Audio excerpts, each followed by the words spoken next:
Vamos falar aqui sobre o primeiro assunto, direto ao ponto, porque, e eu repito aqui, tá, gente? Tirem as crianças da sala. Eu acho que muitas vezes a gente tem que usar um linguajar direto. Sou da turma do Olavo nesse sentido. A gente tem que chamar as coisas pelo que elas são, e não adianta a gente chamar a gente feia com palavra bonita.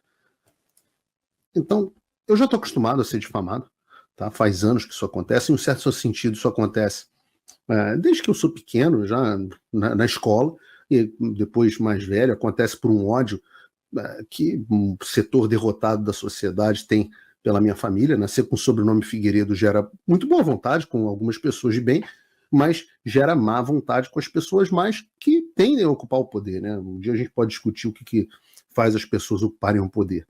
Mas, obviamente, a minha vida começou a ficar muito mais complicada quando eu entrei em sociedade, ou melhor, numa parceria, com o Donald Trump, isso lá para os anos de 2010, né? E muita gente não sabe disso, não sabe já me conheceu só como jornalista e não sabe dessa relação que a gente teve durante muitos anos de representação e parceria. E eu não diria nem que minha vida começou a piorar quando eu fiz a parceria com o Trump, porque lá em 2011, eu acho, ele nem era conhecido no ramo político, era conhecido como empresário. Quando ele se elegeu presidente dos Estados Unidos é que a vida começou a ficar mais difícil, a minha vida ficar mais difícil. Porque a dele também, sem dúvida. 2 dias depois que o Trump foi eleito, e eu posso estar errado aqui, tá? Mas eu acho que ele foi eleito no dia 6 de novembro, e acho que foi aberto no dia 8 de novembro, uma coisa assim, de 2016. 2 dias depois que o Trump foi eleito pela primeira vez, em 2016, abriram uma investigação no Brasil contra tudo que houvesse o nome Trump. E essa investigação foi se ampliando, no início não era nem no empreendimento do qual fazia parte, até que em 2019 eu fui surpreendido. Eu já morava nos Estados Unidos há muito tempo, desde 2015, e a casa da minha mãe foi invadida pela Polícia Federal, mandaram me prender, me difamaram em todos os jornais do Brasil, Fantástico, Jornal Nacional, Globo, Folha, etc. De vez em quando tem sempre um desavisado, coitado, que coloca matéria desse tipo de coisa como se fosse novidade.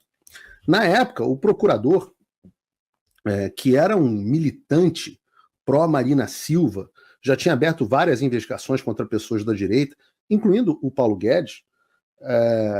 Ele mandou um recado para um intermediário dizendo o seguinte: não, olha, se o Paulo delatar o Trump ou o filho dele, o Donald Jr., fica tudo bem, fica tranquilo, a gente quer eles. Fizeram uma proposta parecida na época para um ex-sócio meu, que foi até torturado, coitado. Você vê como já sou careca de saber esse tipo de coisa. E, obviamente, quando eu recebi essa proposta, eu fiz o que eu acho que alguém deveria fazer quando receber uma proposta dessa. Eu mandei textualmente, e desculpem aqui porque foi exatamente a expressão que eu usei, eu mandei o procurador que tentou me extorquir tomar no meio do cu dele. Porque eu não negocio com um bandido. E eu não tenho nada a dever. Eu sei as coisas que eu fiz na vida e sei as coisas que não foram erradas. E óbvio que mandar um procurador da República tomar no meio do cu não é sempre uma decisão fácil, né? E eu sabia que vinham reprimendas. Por causa disso, eu passei quase um ano na lista da difusão vermelha da Interpol, sofri o pão que o diabo amassou. Foram tempos difíceis, né? Opa, desculpe interromper o seu vídeo, mas desde 2022 eu continuo com as contas bloqueadas e o passaporte cancelado pelo Xandão. Se você aprecia o meu trabalho e tudo que eu faço pela liberdade de expressão, tem um lugar onde você pode se tornar meu apoiador com uma pequena quantia por mês. Acesse www.paulofigueiredoshow.com e torne-se meu apoiador, e aí você vai receber conteúdos exclusivos e desconto nos meus cursos. Ou então você pode se tornar meu patrono Gold e passar a me pautar, tem reuniões comigo, você entra para o meu grupo de WhatsApp, que eu uso sempre. O link para tudo isso está aí na descrição. Mas o tempo passou, as coisas passam. A vitória pertence àqueles que duram, né? E depois de gastar uma fortuna, e eu digo aqui milhões de reais em advogado para me defender, depois de passar 17 dias de macacão laranja aqui em presídio nos Estados Unidos, né? Coisa de filme, uma puta experiência interessante, o meu caso foi trancado pelo tribunal. E eu podia dizer aqui que isso equivale a dizer que eu fui inocentado, mas isso não é verdade. Eu nunca fui inocentado. O meu caso foi trancado. Para quem não entende do direito, e eu acho que nem eu sabia isso na época, isso equivale a dizer que o Tribunal de Apelações está dizendo que não é que eu fui inocentado, é que eu sequer deveria ter sido denunciado. E os caras dizem isso, e está na decisão do tribunal, porque não havia elementos mínimos para me acusarem de nada. Mínimos. Não é para eu ser condenado, é para eu ser sequer acusado. Então não é que eu fui inocentado, eu fui super inocentado. Não é que eu fui descondenado igual ladrão. Trancamento de uma ação penal, e se tivermos advogados aqui no chat que eles se manifestem, eles vão dizer que é raríssimo. É o máximo que você consegue da justiça. É o Estado admitindo que errou contra você. É o mais perto de um foi mal aí, brother, que você consegue. E óbvio que ninguém reparou os meus danos, é óbvio que os jornais à época não deram, né? Não teve, porque William Bonner, boa noite, o neto do ditador João Figueiredo foi preso, não sei o que, não aconteceu. Né? Boa noite, o neto do ditador João Figueiredo foi trancado, nós noticiamos impropriedades a respeito, nunca aconteceu. E muita gente acha que por gastar dinheiro, passar por todo esse estresse, eu já tinha tido bens bloqueados nessa oportunidade, etc, etc. Muita gente acha que, poxa, eu deveria ficar, caramba, poxa, que pena, coitadinho de mim, etc, etc. Mas eu tenho que dizer que eu agradeço imensamente a Deus por isso que aconteceu nesses episódios, porque eles marcaram a minha vida. Depois que isso aconteceu, foi aí que eu aprendi a cagar para minha reputação, cagar para o que os outros estão pensando de mim. Porque quando eu estava sozinho, com o meu nome no lixo, quando várias dessas pessoas que hoje puxam o meu saco não atendiam nem o meu telefone, eu brincava dizendo que era melhor eu estar com lepra, porque com lepra as pessoas atendiam o seu telefonema, e quando você está ferrado, ninguém atende nem o teu telefonema. Nesse momento foi quando eu aprendi de verdade na pele que o que importa é o que Deus pensa de mim. E é por isso que hoje eu posso cagar para o que a audiência está puta porque não sei o que. Eu tô cagando. O fulano de tal não gostou. Né? A gente vai falar aqui hoje. Os militares estão pé da vida com você, Paulo, porque você falou do general Richard e do general Stumpf, de quem a gente vai falar no programa de hoje. Tá certo o que eu falei? Tá certo. Eu tô mentindo? Não. Cometi algum erro? Não cometi. Foda-se. Vou continuar falando exatamente o que eu tenho que falar. E é ótimo. Eu precisava disso. Eu não movo um centímetro do que eu penso quando eu falo. E foi aí que nesse momento também que eu aprendi que eu não precisava de mais nada na vida. Eu só preciso de uma coisa na vida, que é a minha família. E eu digo isso porque quando me jogaram na prisão mais escrota aqui de Miami, realmente macacão laranja, né? Eu estava detido, não preso tecnicamente, mas macacão laranja, sem direito a nada. Só fui poder ver um advogado, um juiz 17 dias depois, e obviamente fui solto.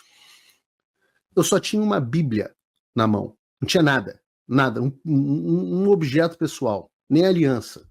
Uma Bíblia que um amigo brasileiro me deu lá dentro. E aí o que eu percebi? Eu percebi que a única coisa na vida da qual eu realmente sentia falta era a minha família. Todo o resto também, foda-se. Eu nasci nu. E quando você aprende essas duas coisas, que a sua reputação não importa, importa o que Deus pensa de você, e que você não precisa de nada, eu tenho que dizer para vocês, o dia que vocês aprenderem essa lição, e eu espero que muitos de vocês já tenham aprendido, e espero que não tenha sido pelos meios que eu aprendi, o dia que você reconhece esse tipo de coisa, você se torna meio que superpoderoso. E eu não poderia fazer nada do que eu faço hoje sem ter passado por isso. E é aí que entra a fortaleza e o senso de propósito. Porque algumas pessoas, depois de terem passado disso, talvez tivessem aprendido uma outra lição diferente da que eu aprendi. A lição é: não mexa com o sistema porque a gente acaba com a sua vida. Não fique ao lado do Trump. Todos os aliados dele se arrebentam. Não fique ao lado do Bolsonaro. Todos os aliados dele se arrebentam. Não nos ataque. Não fique nos nossos caminhos porque a gente vai destruir a sua vida.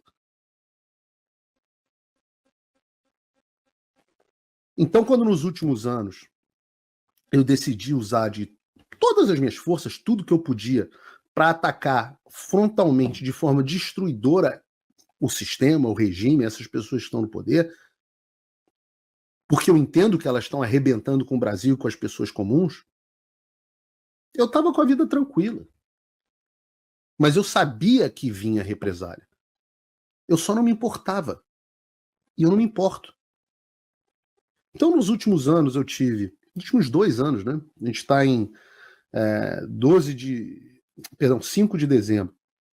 Né, no dia 30, vão fazer 2 anos que eu tive todos os meus bens bloqueados, o cancelamento do meu passaporte, quebra dos meus sigilos, todos, fiscais, telemático, tudo. Mais de 1 dúzia de contas bloqueadas nas redes sociais, que são o meu ganha-pão. Uma ação de uma juíza bandida no Rio de Janeiro. Bandida, tipo, que anda com tráfico de droga, milícia. Se olhar a ficha corrida dessa mulher, é uma vergonha. Uma multa da Receita Federal multimilionária, iniciada por um agente que foi preso por extorsão. Indiciamento da Polícia Federal por golpe de Estado. E agora, uma multa histórica de mais de 100 milhões de reais pela Comissão de Valores Imobiliários. 102 milhões de reais. E aí, essa foi a notícia que algumas pessoas me mandaram. Notícia do Lauro Jardim, a Kenga do jornalismo brasileiro. Tá? Kenga mesmo, Kenguinha safada. Tá? Aliás, uma dica para vocês. Quando vocês veem mais adjetivo do que substantivo no jornal, é porque não é uma matéria, não é uma reportagem, é simplesmente uma peça difamatória. Então ele tem que começar com adjetivos. Indiciado pela PF por golpe, neto de ex-ditador, é multado por 102 milhões por fraude no Hotel Trump. E aí você fala, o Hotel Trump, meu Deus, o Hotel Trump, que eu com enorme orgulho, essa beleza de hotel no Rio de Janeiro, um dos melhores hotéis que o Rio de Janeiro tem, que vive lotado, o hotel utilizado pela Rede Globo, utilizado por gente do mundo inteiro, uma coisa maravilhosa. Você imagina assim, poxa, caramba, então o hotel não foi construído como tantos empreendimentos por aí, ou ele cometeu uma fraude, botou dinheiro para... Nada disso. Não tem absolutamente nada disso. A ação é baseada simplesmente nos fatos que geraram a ação da qual eu fui inocentado. Ou melhor, super inocentado, a ação foi trancada. Detalhe, a gente está falando de coisas que aconteceram em 2015 e que foram desenterradas agora. Será que alguém, em sã consciência, acha que as pessoas não vão perceber o grau de perseguição? Que na semana seguinte que eu sou indiciado por golpe de Estado, eu tomo uma das maiores multas da história da CVM. E assim, eu não vou nem entrar nessa questão do ex-neto de ditador, porque o David Agap fez essa babaquice de ex-neto ditador. Né? O David Agap, quando se refere... fez um tweet bacana, não sei se o David Agap é verdadeiro jornalista, né? Não é essa Kenga do Globo. Ele explica a diferença entre um ditador e o que foi o meu avô. O grande homem que devolveu ao Brasil a democracia plena. O homem que fez a abertura, um homem que deveria ser comemorado como o herói da democracia brasileira. No entanto, a Kenga do jornalismo chama ele de... E várias outras Kengas. O ditador João Figueiredo. O Alexandre de Moraes é ministro, mas o meu avô, ditador... Meu avô, coitado, não sonharia em ter o poder que o Alexandre tem, com mandato vitalício, nem sonharia em fazer as loucuras de censura e perseguição política que o Alexandre faz. Mas a Kenguinha chama o Alexandre de salvador da democracia, o protetor da democracia, e o Figueiredo é o ditador. Aliás, tem que lembrar quem é Lauro Jardim. Lauro Jardim já foi até uma pessoa com algum respeito no jornalismo. Só que uma hora a casa dessas Kenga cai. Lauro Jardim foi aquele que interrompeu com o plantão da Globo, lembram? Tentando derrubar o governo Temer, mentindo sobre o conteúdo de uma gravação feita pelo Joesley Batista, esse Joesley Batista que anda da JBS, que anda com campeão do Lula, que anda com pendurado no saco do Lula. Então, Lauro Jardim foi aquele cara que quase derrubou o governo Temer. Deixou o Temer, que naquela época era o inimigo número 1 da esquerda, não sei se vocês lembram, junto com o Alexandre de Moraes, deixou o Temer, o Alexandre de Moraes era ministro da Justiça do Temer, e essa quenga aí do Lauro Jardim praticamente derrubou o governo Temer, deixou o Temer moribundo, se defendendo de um monte de coisa. No final viram que o áudio não era nada daquilo, mas atrasou a reforma da Previdência em 2 anos. A reforma da Previdência só foi acontecer no início do governo Bolsonaro. O custo das fake news desse filho da puta, travestido de jornalista, foi de bilhões. Pra gente, pro pagador de imposto. Era um cara que devia estar aposentado, mas tá publicando essas merdas na Globo, se fingindo de jornalista. Então ele me chama de blogueiro, ou sei lá o quê. Eu chamo ele de Kenga. Eu só não vou dizer que neto de ex-ditador é o meu pau no rabo dele, porque ele ia gostar. Então não vou dizer. Pergunta se esse vagabundo teve algum interesse em me procurar. Zero. Não tá nem aí. O objetivo da difamação, para ele, foi atingido. Eu acho que não. Eu acho que o meu programa tem 50 vezes mais audiência do que essa bosta dessa coluninha de merda dele. Se tivesse me procurado, eu teria dito que o caso em si é absolutamente ridículo. 102 milhões de reais. Se eu tivesse qualquer coisa perto desse dinheiro, meu filho, eu não ia ficar pedindo aqui para as pessoas me apoiarem com $5 por mês. Aliás, link na descrição para quem quiser me apoiar. Pô, 102 milhões? Pô, com 102 milhões eu teria um estúdio... Não, porque 102 é uma multa, né? Eu teria que ter muito mais dinheiro que isso. Eu ia ter que ter um estúdio muito melhor que o da Jovem Pan, pô. Aliás, eu teria comprado a Jovem Pan se eu tivesse 102 milhões. Quanto vale a Jovem Pan? Coitado, os caras têm medo de entrevistar o Paulo Cunha Bueno. Quando eu vi, aliás, esse valor, 102 milhões, eu falei, pô, será que por um acaso eu fraudei os balanços das lojas americanas em bilhões e bilhões, mentindo para o mercado? Aí eu pensei, opa, não! Porque os diretores das lojas americanas também foram julgados no mesmo dia que eu, pelos mesmos julgadores da CVM. E não estou inventando, coloca aqui o print do julgamento da CVM, Bruno, por favor. Tá aqui, eles foram julgados por apurar as responsabilidades dos ex-diretores da Lojas Americanas S.A. Eu tirei isso da página da CVM do mesmo dia do meu julgamento pelas mesmas pessoas. Por violação de dever ao sigilo, ao expor informação relevante ainda não divulgada previamente pela companhia, divulgar informações de maneira incompleta e inconsistente ou não divulgar tempestivamente novo fato relevante. Eles foram multados. Quanto? Se eu fui multado em 102, no empreendimento que foi construído, que não houve absolutamente nenhuma irregularidade, segundo a própria justiça, e que está lá maravilhoso, enquanto eles foram multados, 340 mil reais. Foi só uma fraudezinha bilionária em uma empresa de capital aberto. 340 mil. Paulo Figueiredo, 102 milhões. Amigos do Jorge Paulo Lema, 340 mil. O pior é que, assim, as pessoas me mandaram essa notícia e foi quase que surpreendente para mim, porque eu só soube do caso inteiro, da existência dele no sábado, aliás. Eu ia dizer que foi no domingo, mas foi no sábado. Porque eu nunca fui citado. Não é que eu não tive direito de defesa. Então, podem reparar, se alguém tiver curiosidade de entrar no processo, não tem defesa minha. Por um motivo muito simples, eu não fui citado. Você entenda, eu não moro no Brasil há 10 anos. E os caras não me citaram. Eu moro na mesma casa há 9 anos. Então, quando eu soube do caso, sem saber o teor, eu constituí uma advogada. A advogada, quando eu fui puxar o negócio, caiu para trás. Aí ela foi no julgamento na segunda-feira, apresentou lá todas as nulidades, falou, meu cliente não foi citado. Isso é o básico do direito em qualquer lugar do mundo. Você tem que dar às pessoas direito de defesa. Não. Condenação sem direito de defesa. Eu falei, multa de 102. E é óbvio que eu fui atrás, né? A gente vai pegando as pessoas conhecidas e fala, mas meu Deus, de onde é que veio uma multa dessa? A resposta foi ordens superiores. E aí você fala, ordens superiores? Então, foi alguém do PT? Foi alguém... Não. O relator do caso foi esse cara aqui, ó. João Ascioli. Aí eu fui ver, o cara trabalha com Paulo Guedes. Foi indiciado foi indicado. Não foi pelo Lula, foi pelo Bolsonaro. Na verdade, pelo Paulo Guedes, para a CVM. Era para ser supostamente um liberal hardcore. E na prática é um sujeito que está servindo como instrumento de repressão do sistema.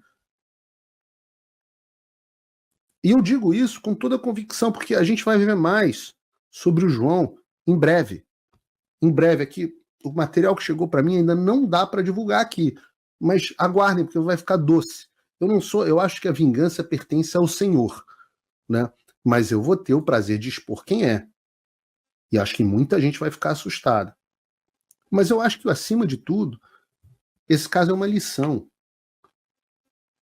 É uma lição porque no próximo governo Bolsonaro, e eu digo a vocês, virá o próximo governo Bolsonaro, a gente precisa ter cuidado com quem a gente coloca nessas posições, que são as posições do Deep State. Que cá entre nós, Bolsonaro sabe lá quem é João Lacioli? Claro que não, ele terceirizou. E aí, sei lá por que esse cara conseguiu seduzir o Paulo Guedes, a quem eu reputo muito bem, né? Inclusive alguém que já passou por esse tipo de perseguição. E alguém que sabe que a CVM é um desses órgãos que viraram câncer no Brasil. Assim, posição de deep state, a gente precisa ter cuidado para nomear mais do que ministro. Porque o governo acaba e esses caras ficam lá. Foi a mesma coisa na OEA, na Comissão Interamericana de Direitos Humanos, onde o Bolsonaro nomeou um cara do Gilmar Mendes, que tá lá atrapalhando a gente pra cacete. É isso que, quando o Olavo me deu a última entrevista em vida do Olavo de Carvalho foi para mim, no Conservatório. E aí ele falou uma coisa ali, foi antes das eleições, naturalmente. Foi na virada de 2021 para 2022. E ele falou assim: nós já perdemos, pô. Aí as pessoas, os jornalistas muito burros, né? Como sempre. Olavo diz que Bolsonaro já perdeu a eleição. Não estou falando de eleição. Porque a gente não conseguiu ocupar os espaços com pessoas nossas. A gente vai lá e o melhor nome que a gente tem para colocar é um homem geleia desse, que eu não sei se atendeu a pressão, se atendeu a interesse, porque esses caras, vocês têm que entender que são burocratazinhos carreiristas. O cara não faz o que faz, ele está disposto a de torcer um pouco ele está ao ponto de perseguir uma pessoa sem o mínimo do básico do devido processo legal. Ou seja, análogo ao que o Alexandre faz. Mas ele está disposto a fazer isso se isso avançar a carreira dele. Deixa o João Lacioli para frente. Porque no fim eu sei o que estão fazendo. Gente, são mais de 10 anos nisso. Eu conheço a estratégia de intimidação. Eu estava falando hoje com um jornalista de direita que me ligou hoje de manhã. Estávamos falando sobre vaza-toga. E aí, da qual em breve nós teremos novidades. E aí estavam me falando que também levantaram um processo administrativo novo contra ele. E a Folha de São Paulo está se cagando porque está sendo colocada na lista de pessoas não gratas, e assim vai. E dá-lhe intimidação, mas eu já expliquei para vocês, eu estou cagando. Enfia esse processo também no rabo, João. Aliás, vocês têm que se decidir, pô. Se o Alexandre bloqueou todos os meus bens, agora a CVM vai querer multar? Pede pro Alexandre, pô. Meu dinheiro tá com o Alexandre. Tá tudo bloqueado lá com ele. Agora, parece que eu não fui a única vítima nas últimas horas desse conluio, porque é um conluio entre o aparato de repressão e o veículo de propaganda do regime. E no meu caso, eu digo para vocês, por mais que as pessoas estejam dizendo, agora eu fico recebendo recado, Paulo, você está na lista de prioridades, você só está atrás do Bolsonaro na lista de prioridades. Eu falo assim, é mesmo? Caramba, estou me sentindo importante. Isso me dá uma certa satisfação quando eu vejo. Eu confesso a vocês, quando eu vejo esses caras se esperneando, fazendo tudo que podem contra mim, é claro que dá uma encheção de saco, mas dá uma satisfação pessoal. Vocês não estão me vendo aqui com uma cara de preocupado, vocês estão me vendo aqui com uma cara de satisfeito. Mas eu volto a dizer que eu sou periférico. A vítima preferida deles continua sendo, claro, o presidente Bolsonaro. Esse coitado sofre absolutamente todos os dias. A novidade do que o Bolsonaro sofreu hoje. A todos. Quinta-feira, 5 de dezembro. Acordo hoje com a matéria no jornal O Globo. Polícia Federal apreende contrato de reforma de R$900 mil em casa de Bolsonaro declarada por R$98.500. O que a Globo quer com isso? Mostrar que eu estou lavando dinheiro, que eu vendi algo que não me pertencia e estou investindo numa reforma lá na Vila Histórica de Mamucaba. Detalhe, fiz a reforma sim, de R$900 mil e paguei em Pix. Tudo declarado no imposto de renda. Inclusive o valor da reforma, obviamente. Essa casa eu adquiri, ou melhor, a construí nos anos 90, sem problema nenhum. Rede Globo, não tem nada de ilegal. Paguei com Pix também, vou mostrar para vocês aí. Ou seja, tudo legal, sem problema. A mensagem que o Globo quer passar é que eu teria lavado R$900 mil, vendendo talvez algo que não me pertencia, mas gostam de fazer isso aí, para poder investir num patrimônio meu. Se deram mal mais uma vez. Agora, quem vazou esse contrato, segundo essa é a grande pergunta, a própria imprensa, foi a Polícia Federal. Polícia Federal, vocês aprenderam muita coisa na minha mesa. Inclusive, 3 páginas de um inquérito. É isso mesmo? Vazem essas 3 páginas do inquérito. Ficaria muito feliz com esse vazamento. Bom dia a todos. Até a próxima fake news da Globo ou de outro órgão de imprensa. Um abraço a todos. Quebra de sigilo funcional, crime. Os vazamentos que a Polícia Federal faz são crimes. E eu estou fazendo aqui um paralelo, claro, o caso do Bolsonaro é diferente do meu caso, mas é o mesmo modus operandi, que é um negócio que se chama wrap-up smear. Wrap-up smear é, tradução em português ao pé da letra seria difamação, a palavra smear também é o esfregão que limpa o chão, né?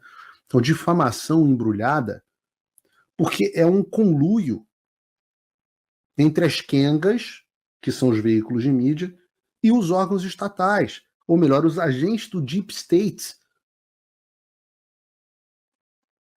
como esses caras da Polícia Federal, como o cara da CVM, porque esses caras dão um grau de oficialidade às difamações, que por sua vez geram mais reportagens, que depois as próprias reportagens são usadas para legitimar novas ações, porque o sujeito já está com a reputação difamada e por aí vai. A gente vê isso o tempo inteiro. E no final, é tudo a mesma coisa. Quem já viu a última temporada do The Boys, série do Amazon Prime, que aliás essa última temporada foi a pior, quem assistiu essa última temporada vai lembrar de uma cena em que um dos personagens se clona, né? O cara se divide no meio, ele se clona, então é sempre a mesma pessoa. E aí, num dado momento, os caras abrem a porta da sauna e tá um chupando o rabo do outro. Mas são todos o mesmo cara. Ele só se divide e um fica chupando o rabo do outro. Essa é uma imagem meramente ilustrativa. Mas é isso aí. São todos os mesmos caras, um chupando o rabo do outro na sauna. Eu falo em sauna, eu fico imaginando que o Guga Energúmeno já se anima logo. Né? Mas tinha uma peça, não sei se você lembra, que era um negócio, uma peça, foi paga com dinheiro público de Lei Rouanet. Era uma peça em São Paulo, Macaquinhos. Aí ficava um enfiando o dedinho no fiofó do outro. É isso, esse pessoal da imprensa é isso, é imprensa e sistema. E eu mostrei na semana passada como eles estão absolutamente quebrando a cara. Porque hoje você ser atacado pelo sistema é a melhor coisa que eleitoralmente pode acontecer. Agora, é claro que o problema dessa história é a dor de ambas as histórias. É claro que você tem a dor de cabeça, advogado, custo, etc. Eles sabem disso. O objetivo dessas merdas, além da difamação, é inviabilizar a sua vida. O cara sofre uma asfixia financeira, fica mergulhado com tanto processo, com tanta perseguição, ou ele quebra, ou ele fica paralisado pelo medo, ou ele tem uma quantidade de problemas que é impossível de administrar. E, acima de tudo, é um recado claro. Quer ser aliado do sistema, como Lula? Tudo bem, tudo pode para você, te descondenam até por corrupção no STF, não importa, 3 condenações te descondenam. Agora, quer ir contra o sistema, como o Bolsonaro? Inelegível, triindiciado, sem passaporte. É a mesma coisa no meu caso, quer ir contra, tá fudido. Quer ser a favor? Porra, tapinha no pulso igual lojas americanas, tá tudo certo. Ninguém nem fala o nome do Jorge Paulo Lema. E é o recado, são 2 portas, você tem sempre 2 portas, mesma coisa jornalismo. Você tem a porta de ser lá Quenguinha, ser o eunuco invertebrado, aí vão lá, jogam uma migalha para ninguém vai te assistir, mas vão jogar lá uma migalha para você. Você vai continuar sendo um fracassado, porque você é um fracassado. E aí jogam lá uma migalha para você. Você, ai, a Vera Magalhães me chamou para não sei o quê. Uau. Meus serviços prestados, tudo que eles oferecem, tudo que eles pedem é que você se castre e não tenha espinha dorsal e se torne um eunuco invertebrado. Aí as portas se abrem, não importa o seu grau de incompetência. Agora, quer partir para cima, quer dar nome de general, quer expor o que está acontecendo, quer dar nome aos bois, quer falar o que tem que ser dito, vai ter audiência gigantesca. 3 vezes a audiência da Jovem Pan na internet aqui agora, com todos os bloqueios e todas as censuras. A audiência vai ser gigantesca. Mas aí, quando chegar na hora, você vai sofrer tudo que tiver que sofrer do sistema. Só que tem um problema, meus filhos, eu já falei, eu não vou me curvar, não adianta, expliquei. Vocês mesmos nos tornaram indestrutíveis. Eu digo nus, porque nos tornaram, não nus, Guga, calma, nos tornaram indestrutíveis, porque você tem alguns homens que saíram fortalecidos da mão de vocês. Vocês acham que alguma coisa que vocês fazem com o Alan dos Santos hoje tem algum efeito? O Alan ri, pô. As pessoas me encontraram essa semana e tal, falam, pô, Paulo, você tá preocupado e tal. Eu falei, não, pô, tá normal, pô, mas você não fica? Não. O Trump, você viu o Trump, nenhum exemplo é maior que o Trump. O cara não retrocedeu nada, sofreu mais do que ninguém, não retrocedeu nada, e tá aí botando pra fuder. E o Trump nomeou, aliás, o Trump nomeou o Kash Patel. Eu já falei aqui deles antes, simplesmente para dirigir o FBI. Leiam o livro dele, leiam o livro do Kash Patel, se chama Government Gangsters, que é exatamente... Cadê o meu Kindle? Não tenho a menor ideia. É exatamente sobre isso. Sobre essa Polícia Federal, sobre os caras da CVM, sobre os gangsters que estão dentro do governo.